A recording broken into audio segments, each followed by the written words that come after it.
Yo, Marcos, kailan ka magpapakulong? Kailan ka bababa dyan? Kailan ka magpapakamatay? Alam ko, kailan bitayin? Maawa ka! Rally dito! Rally doon! Rally bukas! 16, 17, 18! Hindi ko alam kung ano pa ang mga kasunod na rally mangyayari. Maawa ka sa sambayan ng Pilipino! Nakikita mo, maliwanag kalikasan na nagpapababa sa'yo! Walang hiya ka! Lahat na! Super! Duper! Pagmumura! Sinapit na namin sa'yo pero ilan lang kami nagrarally ngayon. Nung isang araw, September 21, nakita mo may nagbuwis ng buhay ng mga kapulisan. May nagbuwis ng buhay ng mga kabataan. Sino ang may gustong pumunta ng karsada? Wala kahit ako. Isang nanay, isang ate, isang tax na nagbabayad sa ito. Maraming namamatay. Ano? Pag namatay ang apo mo, Marcos, saka ka pa nagkikilos.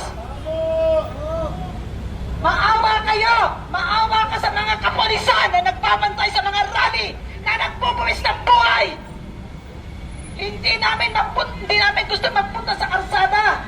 Maraming salamat sa iyo, sabi ko.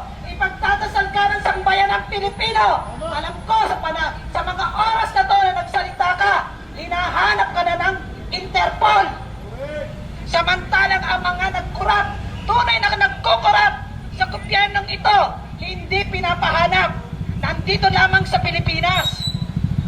Alam ko, sa darating na 16, 17, 18, lalabas ang mga taong bayan.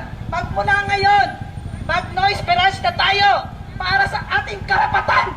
Ninanakaw ang ating karapatan. Ninanakaw ang ating pagkatao. Ano pa? Ano pa, Marcos?